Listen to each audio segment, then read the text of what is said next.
we're going to talk about the difference between velocity and speed. So first, for velocity and speed, what units are you familiar with? So the way I think about this is think about a car. What are you used to thinking about for a speed unit? So one you might be thinking of would be miles per hour. That's the one we're all probably the most familiar with because that's what our cars use, miles per hour. In every other country, you will see kilometers per hour. And in here, the one we're going to see the most often is going to be meters per second. Big thing to note is notice that each one of these has a per unit of time. So we have miles per hours, so something per time. Kilometers per hour, something per time. And then meters per second, something per time. Now, what is this called? It's a rate. A rate is any quantity per unit of time, which is what all three of these are. These are the rates at which you go a certain distance.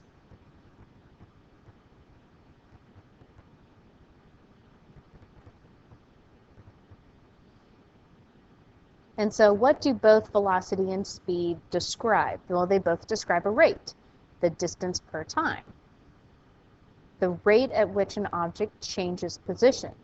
So it goes, say, on the interstate, you're going 65 miles per hour.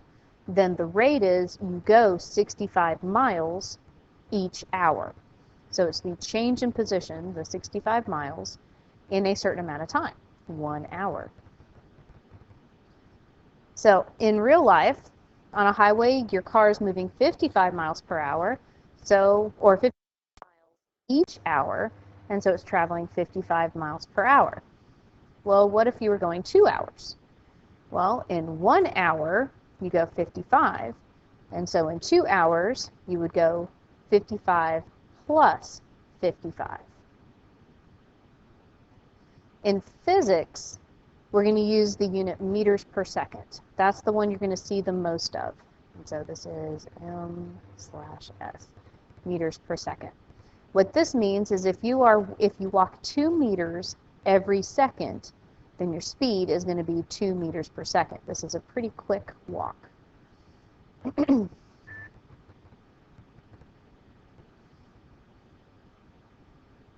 So then what's the difference? If they both tell you how far you go in a certain amount of time, then what's different between velocity and speed? Well, it's that whole difference again between vectors and scalars.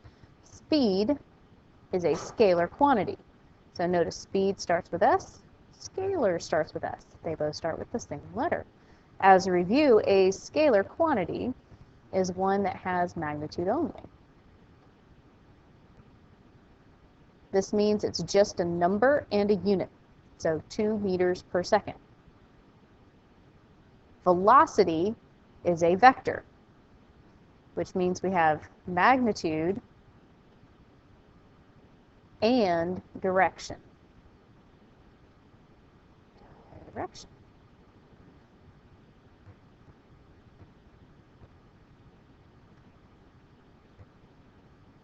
There we go. Magnitude and direction.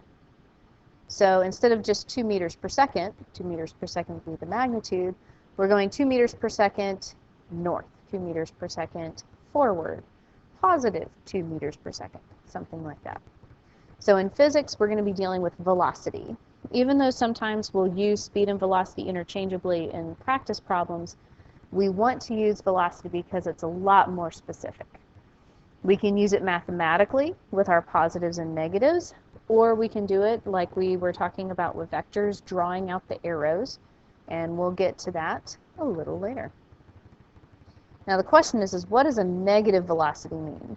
Well, what did we say a negative vector quantity mean? It means you're going backwards. It could also mean or down. So a negative velocity means you're going backwards or down. So this would be if you're in a car with a negative velocity, you would be going backwards in reverse. So now that we talked about the big difference between speed and velocity, which is this whole vector and scalar thing, let's make sure everyone understands this whole concept. So you drive around a circular track with a constant speed of 60 kilometers per hour. What is your velocity, or is your velocity also constant? So speed is just a number. So just the number. So this is saying at any given point on this circular track, we're going to be going 60 kilometers per hour. So here is 60, here is 60, here is 60, and so forth, all around the track. Well, velocity also has direction.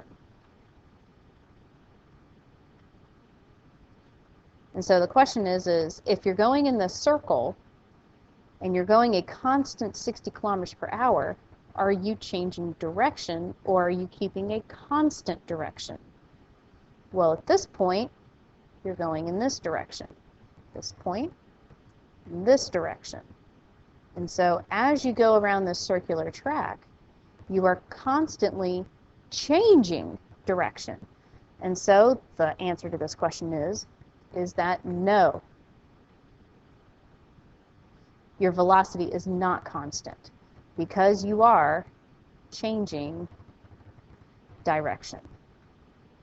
To have a constant velocity, you have to have a constant speed or a constant magnitude and a constant direction. So the only way to have a constant velocity is to be going a constant magnitude in a straight line, because a straight line has a constant direction. So here is an equation that we can use in order to calculate velocity. To calculate velocity, you need to know how far you went and the amount of time, because it's a rate. It's divided by time.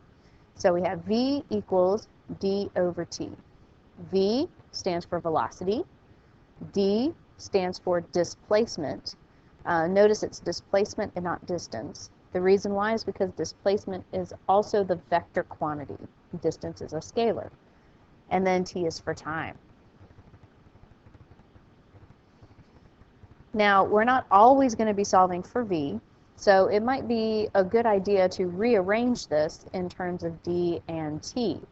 So if we're looking for the distance, then what equation might we use where we can rearrange? Or if we're looking for time, how could we rearrange? So let's do the distance first. To get distance by itself, we need to get rid of time. Since it's distance divided by time, we have to undo the division. We're going to multiply by t on both sides.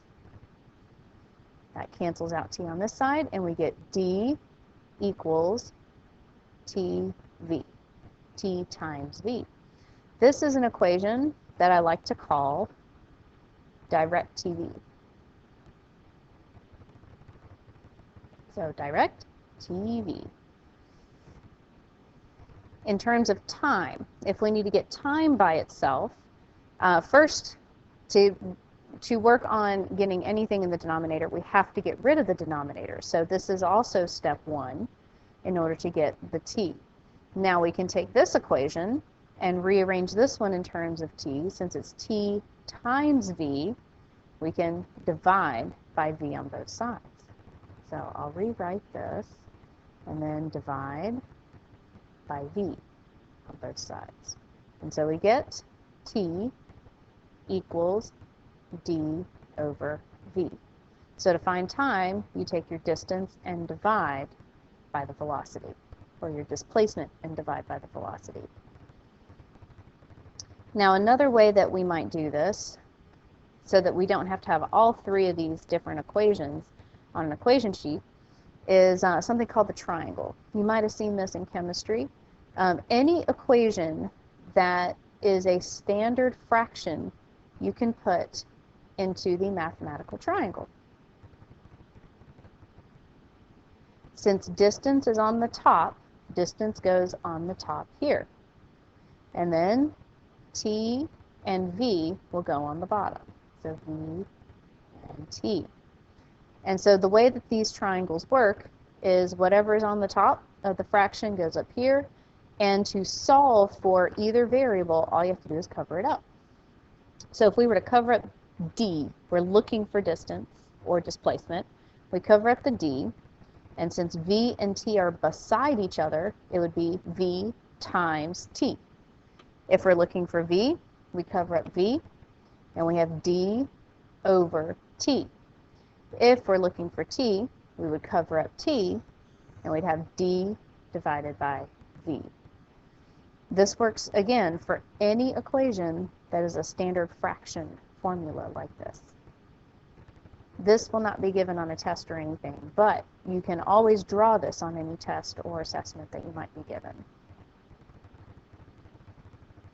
All right, let's do some examples then. So you want to make sure, again, that you're going to be filling in your boxes, so we'll go box by box. The first one is going to be our givens box, and so we have 300 kilometers north.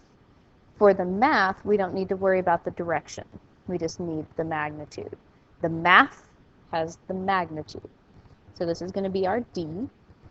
So D equals 300 kilometers. And then we have 10 hours. That is going to be our time. So this is going in the givens box. So T is 10 hours.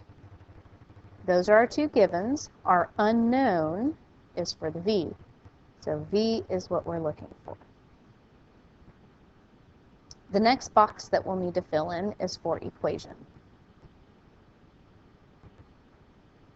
In this box, we have D, T, and V. We're looking for V, so we can rearrange it. V equals D over T. The next one says to plug in. And so this is where we plug in our knowns and find our unknown. So V equals, D is 300, and then T is 10. So we do 300 divided by 10, which gives us an answer of 30. Now notice it also says with units. You have to have units on your answer. 300 is in kilometers divided by hours. And so your final answer would be 30 kilometers per hour. If you are given boxes like this, you will need to make sure to fill in every box. Do not leave boxes blank. All right, so example 2, we're looking for how far does a car go in 5 hours if they are traveling at 28 kilometers per hour. So again, the first box, which is givens, 5 hours is a time. So T is 5 hours. And then this is kilometers per hour. So this is our V. So V is 28 kilometers per hour. And we're looking for how far does it go. So this time we're looking for D. So there's our first box. Second box is the equation. You can either use the original V equals D over T and solve for the D, or you can use that rearranged formula, D equals TV. Either one would be correct. So I'm going to use this one because it's a little bit simpler to use. So D equals T times V, 5 times 28. And so 5 times 28 will give us 140 kilometers. Now, something to make sure of, and this is one of those things, you need to make sure that whatever answer you get makes sense. Each hour, we go 28 kilometers. Therefore, if we're going 5 hours, we're going to go 28 plus another 28 plus another 28, and so forth 5 times. So it's going to be a bigger number. If we had had a time of, say, half an hour, then we know that we are not going a full hour, so we can't go a full 28 kilometers. Therefore, your answer is going to be less than the 28. So always check and make sure that your answer makes sense. Is it logical? All right, example 3. So how long would it take you to drive 15 kilometers at a rate of 80 kilometers per hour? So again, our unknown, or our givens in our unknown. This is in kilometers. So that's going to be our D. So D is 15. And then this is our rate, kilometers per hour. That's our V. And we're looking for how long would it take? How long does it take you to get to school? It takes me 10 minutes. That's a time. So we're looking for time. Now, before we keep going, let's use that logic idea. We are going 80 kilometers per hour. The distance we're covering, or the displacement we're covering, is only 15 kilometers. So we're not even going this 80. Therefore, our answer for time should be less than an hour, because in 1 hour we'll go 80. We're only going 15. So we're going less than 80. So time will be less than an hour. So again, you can use your original, V equals D over T, or you can use the rearranged one that we had talked about, the triangle style, where T equals D over V. I'll use this one since I have it. But again, make sure you know how to manipulate this original equation or how to use that triangle. So T equals D, so 15 over 80. Notice numerator is smaller than the denominator, so we'll definitely get an answer less than 1. And in fact, that answer is T equals 0.1875 hours.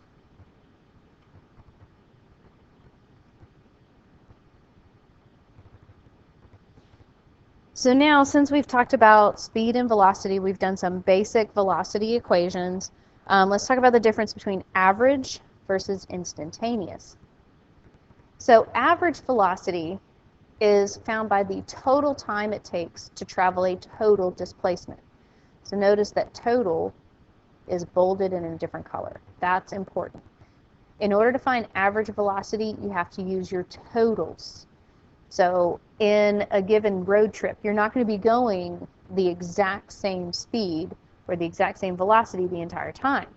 You might be going initially 40 miles an hour, and then when you get on the interstate, you're going 65, 70 miles an hour.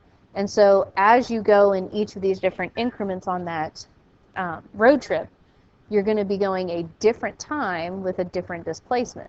So what you have to do is take that total displacement, I went this far, then this far, then this far, and the total time. It took me this long, and this long in order to find your average.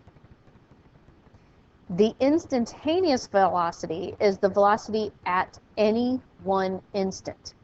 So this could be faster or slower than the average velocity, but for all of your instantaneous velocities that you have, the average will be between it. That's what average means. So a way that you can see your instantaneous speed, anyway, is with your speedometer. If you press on the accelerator, then the speedometer instantly changes speed. It shows you your instant change in speed. If you hit your brake pedal, again, the speedometer changes instantly with that. So instantaneous is at any one instant. So think about your walk to your next class. How would you calculate your instantaneous velocity? Well, since we need to know at every instant, you'd probably have to use some sort of app or something like that here. So you have some sort of instrument that could tell you exactly how fast you're going at any given second. How would you calculate your average velocity? Well, when you go from one class, you look at your watch and see what time it is. You then figure out how far it is to that next class, and then you look at your watch again, and the difference in the time from when you left, say, first period and got to second period, you would use that total time and you would use the total distance from your first period class to your second period class to find your average. So why don't we do one of these? Let's talk about, say, driving to school. So for each of these, we're going to find our instantaneous velocity for each of the segments, and then we're going to find our overall average velocity for both segments together. Notice it said answer should be in meters per second, and we're going to assume there's no acceleration. This is our next topic, but the idea is this is changing, right? And when you accelerate, you're increasing in speed, decreasing in speed. But we need to do meters per second. So 4 kilometers is the same as if you do King Henry or stair step or factor label, whatever you want to use. This becomes 4,000 meters. And we have 6 kilometers, and this will become 6,000 meters. If you need help with converting, please make sure you come in and get help with that. So let's do segment 1. Again, we want to make sure to use our boxes, right? So the first box is givens. First segment is time of 600 seconds and a distance or displacement of 4,000 meters. We're looking for our velocity. So velocity for the first segment is going to be found by doing 4,000 divided by 600. Oh, I forgot my equation. Box 2 is the equation. V equals dt. All right, so now let's plug it. So 4,000 divided by 600. There we go. And so if we do 4,000 divided by 600, we get 6.67 meters per second. All right, let's do segment 2. In segment 2, it takes 1,200 seconds to go a displacement of 6,000 meters. And again, we're still looking for V. So V equals d over t. Again, you've got to fill in those boxes. And so we've got 6,000 divided by 1,200. And so this particular segment has a velocity of 5 meters per second. So segment 1 is 6.67, segment 2 is 5. Now, the third thing we were asked to find is the average velocity. Now, what most people want to do is take these two numbers, add them together, and divide by 2. Well, you can't average these two numbers. The reason why is because they have different amounts of time. Segment 1 was only 600 seconds. Segment 2 was 1,200 seconds. Therefore, we spent more time in segment 2 than segment 1. So we can't do a direct average here. Now, if they both did take the same amount of time, so if it took us 600 seconds for this one and 600 seconds for this one, we could average that. And you will see problems that are like that, where it would be equal times and you're given speeds, and all you would do is add them all together and divide by the total. But since we have different times,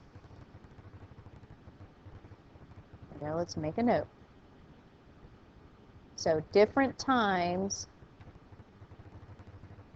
mean totals. You've got to use your totals. So you've got to use total distance and total time. So I'm going to scroll down here so I've got a little bit more space.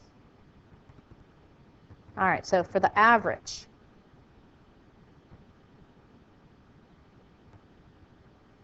we have to use our total time and our total displacement. So for time, we have to do 600 plus 1,200, which gives us 1,800 seconds. We have to do the same thing with displacement. We have 4,000 plus 6,000, which gives us 10,000 meters.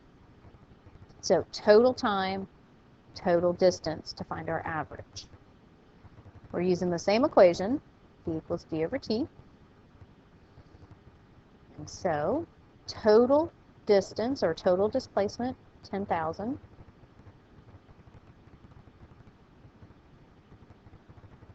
Divided by the total time, 1,800, will give us an average of 5.56 meters per second. Now notice this number is between our two. Our average should always be between our smallest and largest values. Now it's not exactly in the middle between these two because again we're spending more time at the 5 and less time at the 6.67. So it's going to be closer to the one we spend more time at.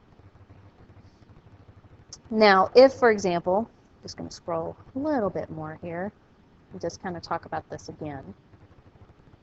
Let's say instead we were given a problem where it says you were going, say, 65 miles per hour for 1 hour, and then you were able to speed up and the speed limit got higher and we were going 70 miles per hour for 1 hour.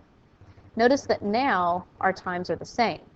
Since times are the same, that means we spend an equal amount of time at 65 and 70.